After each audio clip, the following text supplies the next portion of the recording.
Hola, estás escuchando audiolecturas espontáneas. Los libros no pueden ser un privilegio. Catástrofe, trauma y acontecimiento. ¿Qué es una catástrofe hoy?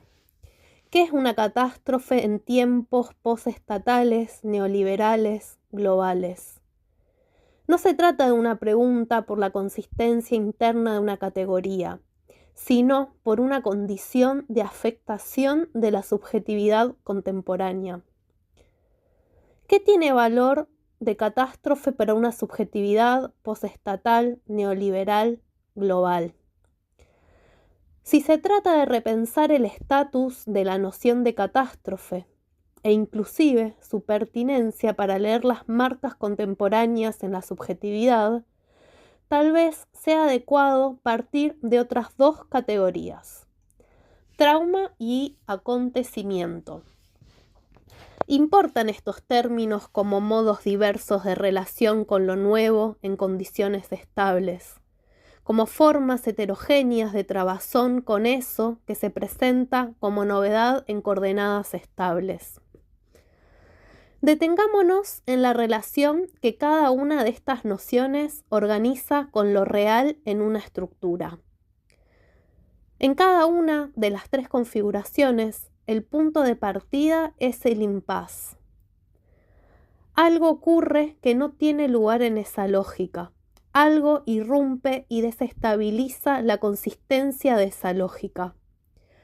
Trauma, acontecimiento y catástrofe organizan, con ese mismo punto de partida, relaciones diversas. El trauma remite a la suspensión de una lógica por la presentación de un término que le es ajeno. Se trata de un estímulo excesivo que no puede ser captado por los recursos previos. Por eso mismo, ese estímulo tiene masividad y evidencias suficientes para imponer un obstáculo al funcionamiento de la lógica en cuestión. Quizás la metáfora de la inundación permita recrear la operatoria del trauma. La inundación sería ese algo que deja perplejo, que deja sin respuesta por su evidencia e intensidad desmesuradas. Pero esa intensidad paulatinamente va cediendo y todo parece regresar a su lugar. Trabajosamente los lugares existentes buscan asimilar lo inundado. En este esquema de trauma todo vuelve a su lugar. Si se produjera un lugar heterogéneo, la variación no sería traumática, sino La variación no sería traumática, sino acontecimental. Pero nada de eso sucede con el trauma. Sus efectos son bien otros. Pensemos en una situación histórica traumática. Pensemos en que el antropólogo Walter Wotschel llama el traumatismo de la conquista. En el antiguo Perú, hacia el siglo XVI, se da la experiencia de un nuevo tipo de dominación, la colonial. Lo traumático en la subjetividad de esta nueva forma de dominación no resulta centralmente del aumento de las tasas de explotación, sino de la liquidación de las prácticas sociales que entre la población local producían un sentido, un lugar, un destino. Creo que estoy leyendo un poco rápido. A modo de ejemplo, la migración a las minas de Potosí en tiempos incaicos era radicalmente diversa a la migración a las mismas minas en tiempos coloniales. Mientras en el primer caso la prestación estatal implicaba una fiesta, un encuentro comunitario, una celebración sagrada, en el segundo caso era puro desgaste. La prestación en el trabajo tenía un estatuto cuando el interlocutor era el Inca, y otro estatuto cuando el interlocutor era la corona española, el encomendero o el empresario español. Durante el siglo XVI, pero sobre todo durante el siglo XVII, los Andes peruanos se despueblan. La argumentación clásica encuentra en la hiperexplotación y en las pestes las causas del descenso y en las pestes las causas del descenso poblacional. Pero Wöchler destaca el desgano vital, que adquiere formas diversas: alcoholismo, suicidios, infanticidio, reducción de las tasas de natalidad. Ese desgano no es otra cosa que la expresión de la pérdida de sentido de la vida entre la población indígena, el modo que adquiere el trauma en esa situación histórica. Ahora bien, los indígenas registran en su propio lenguaje lo traumático de la experiencia. El desgano vital no es solo de los hombres, sino también de los dioses. Los dioses han dejado de hablar, los dioses han callado frente a las alteraciones del mundo social. Ni dioses ni hombres pueden con tanta perplejidad. Sin embargo, el silencio se interrumpe paulatinamente. Los dioses les recuerdan a los hombres que son dueños de la tierra. Renovado el recuerdo, los hombres se apartan del desgano.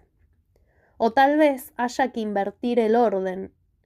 Tal vez no hayan sido los dioses, sino los hombres los primeros en volver a hablar. Pero eso no importa aquí. Lo que importa es el estímulo traumático. No, lo que importa es que el estímulo traumático ya no produce lo que producía. La rebelión india de 1780, conducida en su primera fase por Tupac Amaru, nos habla de la vitalidad recuperada. Ante todo, se trata de la recuperación de lo perdido.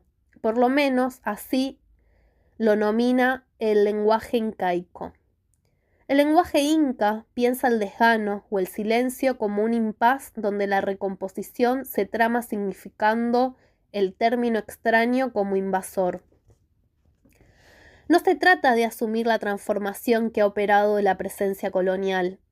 Se trata de la eliminación del cuerpo extraño del mundo incaico.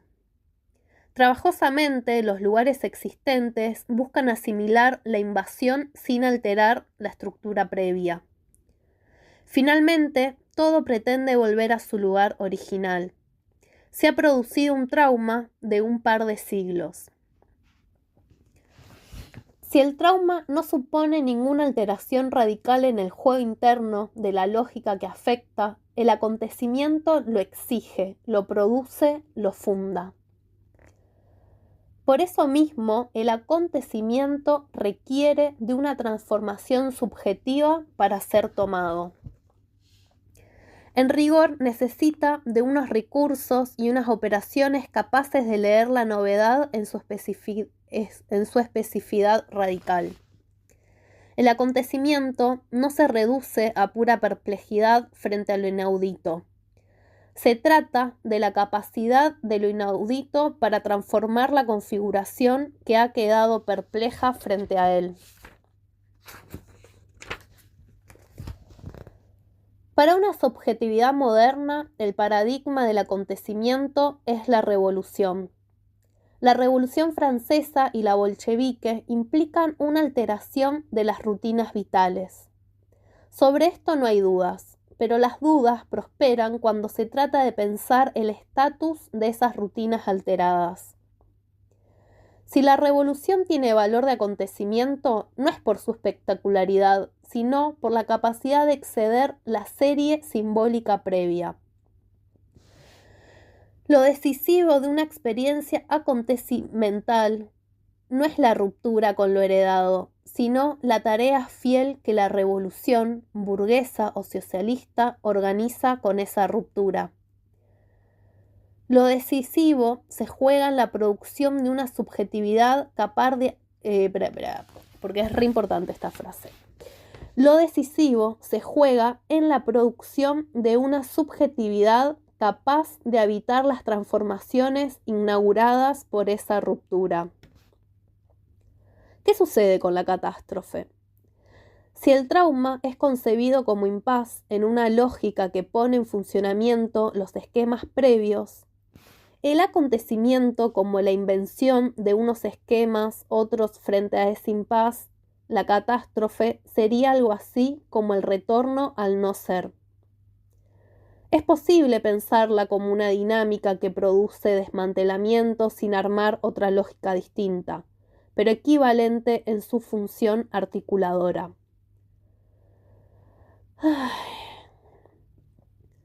Lo decisivo de la causa que desmantela es que no se retira. Esa permanencia le hace obstáculo a la recomposición traumática y a la fundación acontecimental. Esta vez la inundación llega para quedarse. No hay ni esquemas previos ni esquemas nuevos capaces de iniciar o reiniciar el juego. Hay sustracción, mutilación, devastación. Se ha producido una catástrofe. Pensemos en una situación histórica capaz de ser tomada por la noción de catástrofe. La caída en la esclavitud en el mundo antiguo y clásico. Detengámonos en las operaciones que transforman en esclavo a un derrotado en el campo militar. Para una subjetividad clásica, el esclavo es un muerto en vida. El prisionero muere en tanto que miembro de su comunidad. La vida del caído en esclavitud le pertenece al amo. Desanclado de su comunidad, el prisionero deviene esclavo. Arrancado de su soporte identitario, que no es el yo como lo es para el sujeto moderno, sino su comunidad. La existencia del sujeto se desvanece. La caída en esclavitud implica la pérdida de una serie de atributos definidos como humanos en esa situación histórica. Nombre, parentesco, lengua, ciudad, sexualidad. Sin esos atributos, la humanidad cae. Sin esos atributos, el esclavo se transforma en objeto de cualquier práctica y en sujeto de ninguna. Así definida la caída en esclavitud. Así definida la caída en la esclavitud, si no media una rebelión esclava u otra operación de subjetivación, la desmantelización de la subjetividad previa deviene duradera. No sucede nada parecido a la recomposición traumática o a la composición acontecimental. Sucede una catástrofe. Tranqui el texto. Así definidas, estas nociones, más allá de las diferencias, apoyan en un suelo común. Se trata de afecciones diversas, momentáneas o no, subjetivas o no, alteradoras o no, sobre una lógica que consiste.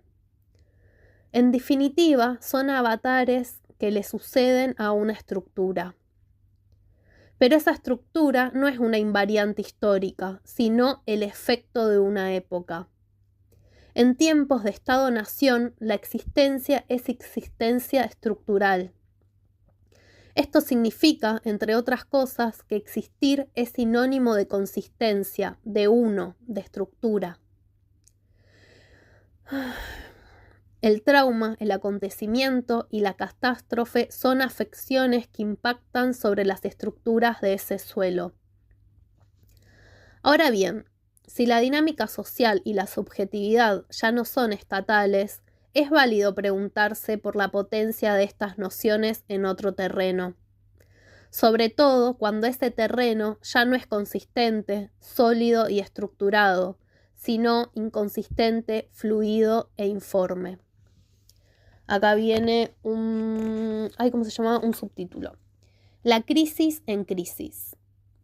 Los cambios aleatorios y desreglados que constituyen la experiencia actual llamada crisis convierten obsoletos los parámetros disponibles para pensar. Así también entran en crisis los recursos para pensar la crisis. El agotamiento de una lógica también implica el agotamiento de las estrategias de pensamiento e intervención propias de esa lógica. entonces será estratégico preguntarse por la noción de catástrofe en otras condiciones.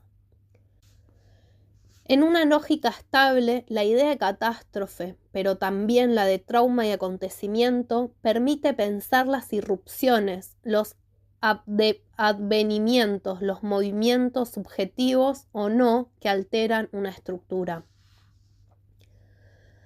En un mundo estático como el nacional, estas herramientas suponen un estado de solidez originario que puede ser afectado, modificado, excedido. El pensamiento crítico moderno supo transitar por estas tierras.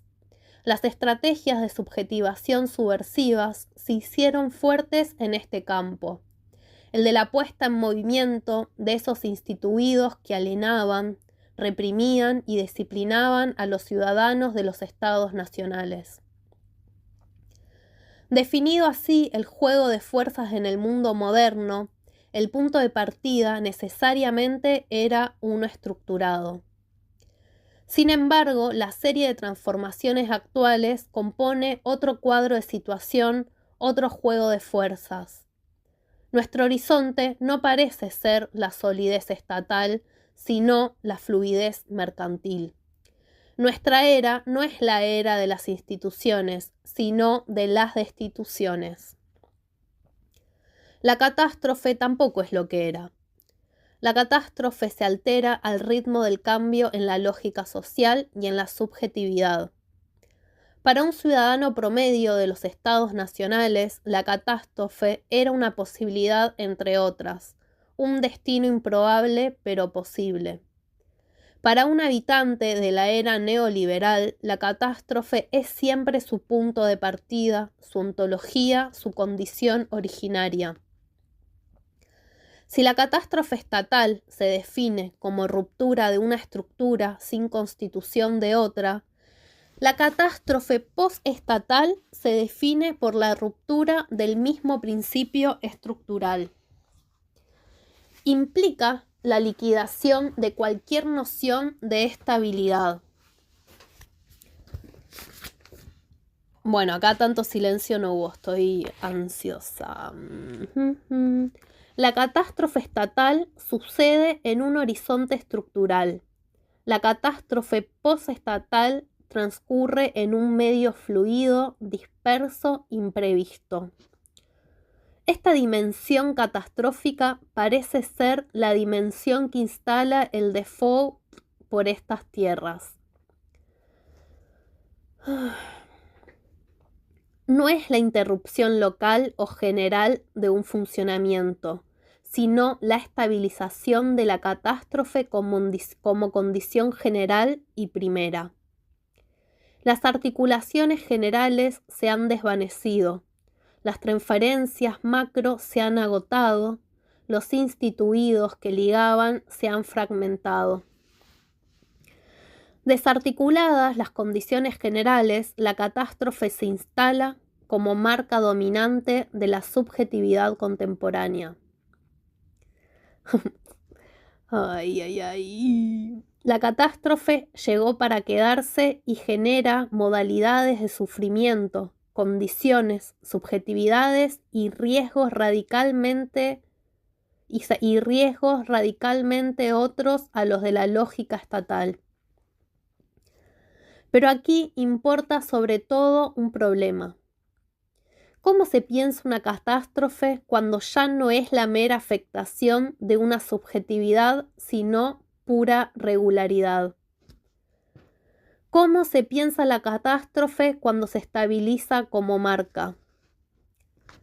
En la era del capital financiero, la existencia no está garantizada. El neoliberalismo es la experiencia de una dinámica que transforma a priori a los cuerpos en superfluos. La existencia no es un efecto objetivo de la lógica, sino una producción subjetiva. Por eso, la condición primera de la subjetividad contemporánea es la devastación. La estabilización de la catástrofe implica que el punto de partida ya no es la institución o la destitución situada. es la destitución general. La tarea subjetiva tendrá que ser otra. Ya no se trata de lidiar con instituciones alienantes y disciplinarias que afectan traumática y catastróficamente a una estructura subjetiva, sino con un régimen de destituciones permanentes que disuelven cualquier rasgo de subjetividad. Las estrategias de subjetivación actuales tendrán que entrenarse en desarrollar operaciones capaces de operar con esa devastación que insiste a cada paso. En ese juego de operaciones en la catástrofe estabilizada, tendremos la ocasión de conquistar, inventar y construir subjetividades. Bueno, tranqui el texto, espero que les sirva, espero que genere algo y lo más importante es generar redes. Fin. Qué alegría que hayas llegado hasta acá. Me alegra mucho que cada vez más personas escuchen lo que hago. Si te gustó, te agradezco que lo compartas y mucho más que pongas un comentario en este capítulo o en las redes. Muchas gracias.